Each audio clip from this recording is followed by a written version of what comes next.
Anders Bilsøe, nu har integreret forløb været i gang et godt stykke tid, og metodeafprøvning har været i gang et år. Hvad er de foreløbige erfaringer fra de 6 deltagende projekter?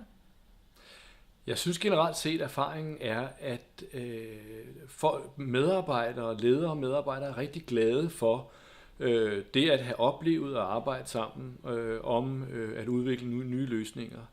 Der er bredt set en oplevelse af, at der er behov for at arbejde tættere sammen, og også at det at få et større kendskab til hinanden giver muligheder for at udvikle nogle bedre løsninger.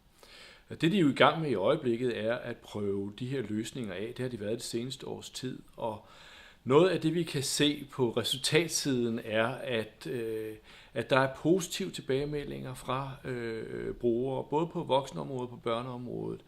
Man har en oplevelse af, at det bliver lettere at forstå, hvad den samlede indsats går ud på, fordi behandlingssiden og rehabiliteringssiden, eller den sundhedsfaglige og den socialfaglige tilgang, sker mere i sammenhæng. Nu er der så et lille år tilbage af projektet. Hvad er det for et arbejde, der tilbage står nu? Noget af det vigtige er at finde ud af, hvad skal der ske i de kommuner og de behandlingsenheder, som har været involveret. Hvad for nogle elementer kan de føre videre i den ordinære drift?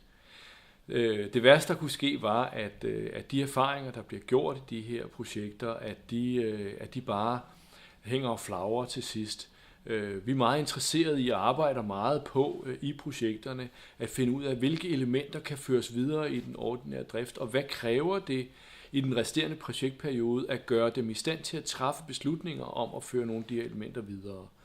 Det handler om at få specificeret de faglige tilgange, det handler om at kigge på, hvor ser vi resultaterne henne, og det handler også om at kigge på, er det her dyrere eller billigere, eller kan der spares noget ved at gøre det her på den her måde. Vi må erkende, at der er også en økonomisk dagsorden, og hvis vi vil udviklingstiltag, så skal vi også kigge på den økonomiske side.